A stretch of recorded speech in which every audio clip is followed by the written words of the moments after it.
Nous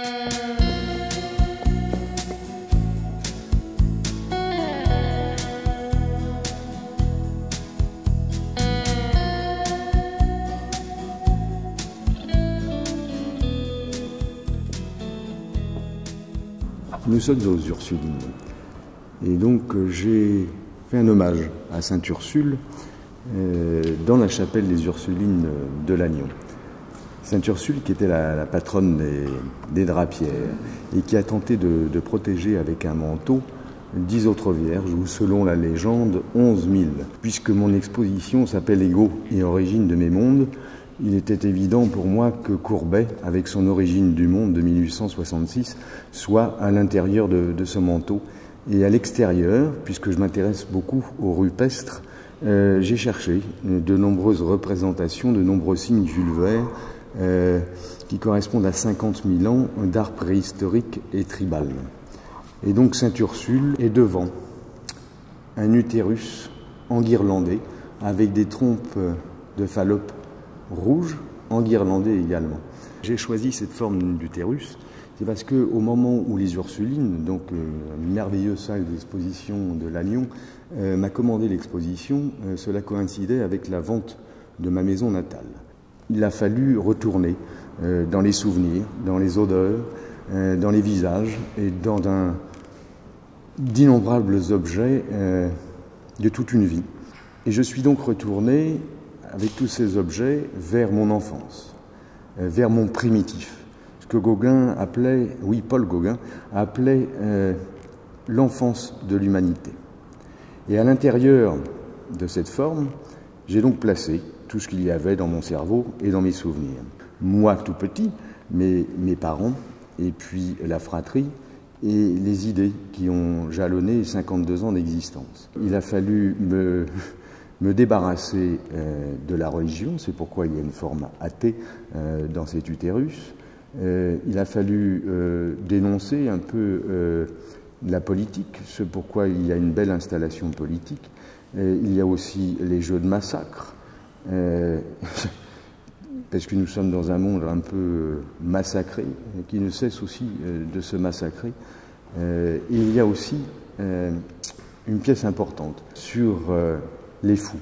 C'est la transposition contemporaine d'un tableau de Jérôme Bosch, fin XVe siècle, qui s'appelle La Nef des fous.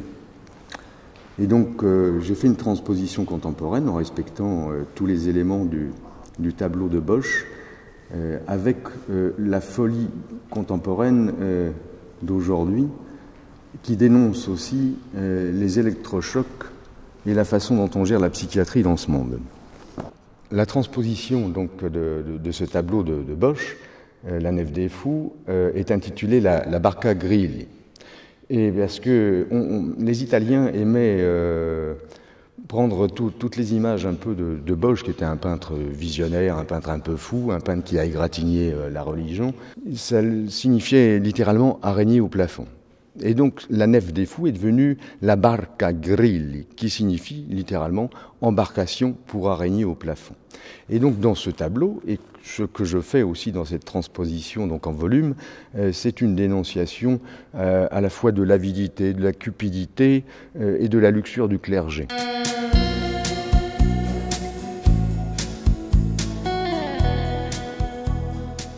Job is dead. Job, c'est mon nom. Mon ancien nom d'artiste. Aujourd'hui, c'est Dom J. Pajot. Pendant 30 ans, je me suis appelé Job. Lorsque je faisais des peintures polaroïdales.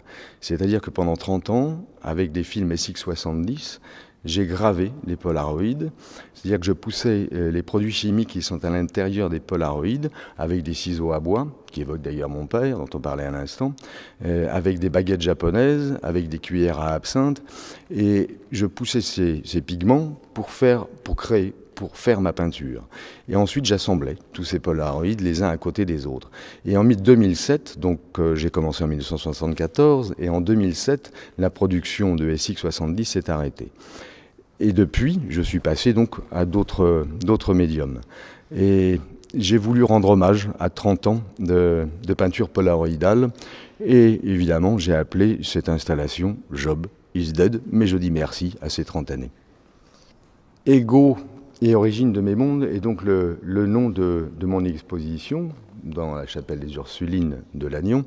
Et donc qui dit égo dit non pas égoïsme, mais pour moi égotisme. Donc c'est un peu la démarche de retourner vers mon primitif dont je parlais. Et c'est aussi les autoportraits. Donc l'ego, on retrouve énormément donc d'autoportraits, et les autoportraits qui sont mêlés à de nombreuses figures rupestres. Et des figures rupestres qui sont devenues d'ailleurs, à un moment donné dans ma production, plus importantes que l'autoportrait lui-même. C'est-à-dire que les figures rupestres ont petit à petit dévoré mon autoportrait jusqu'à ce que je puisse à nouveau m'en débarrasser et aller vers des autoportraits, c'est-à-dire vers mes autoportraits multiples, à savoir jusqu'à un autoportrait qui s'appelait Lequel de mes plusieurs. Mais je n'ai pas abandonné les figures rupestres pour autant. C'est quelque chose qui est à la base de mon travail. Et donc tout le reste de l'exposition s'appelle Rupestre d'aujourd'hui.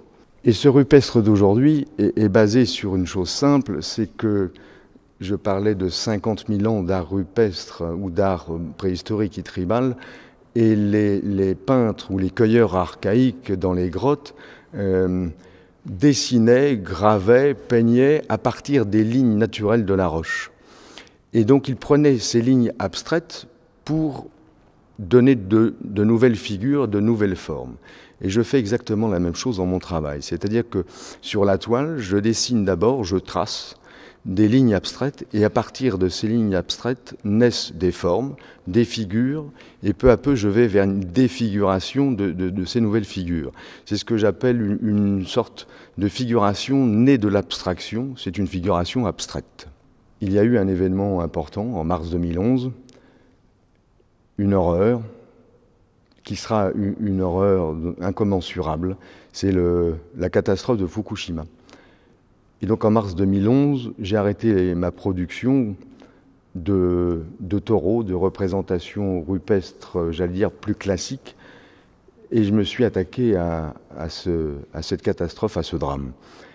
Et j'ai réalisé une série de 7 tableaux. Le premier tableau est le symbole des tremblements de terre pour les Japonais. C'est donc un gros poisson. Sur le deuxième, on voit les ravages du tremblement de terre. Sur le troisième, on aperçoit un personnage comme la petite fille napalmée du Vietnam qui vient nous dire « c'est pas fini ». Et effectivement, ce n'était pas fini puisque le tsunami arrivait. Et donc on aperçoit des gens qui sont partis dans un tsunami, le tsunami qui va ravager ensuite les centrales nucléaires, et on déplorera donc des milliers de vies humaines. Et les ouvriers qui ensuite travailleront dans ces centrales seront totalement contaminés par la radioactivité. Et cette série de 7 tableaux s'achève par, si l'on peut dire, une note d'espoir, du moins une interrogation sur non plus l'origine du monde, mais la nouvelle origine du monde.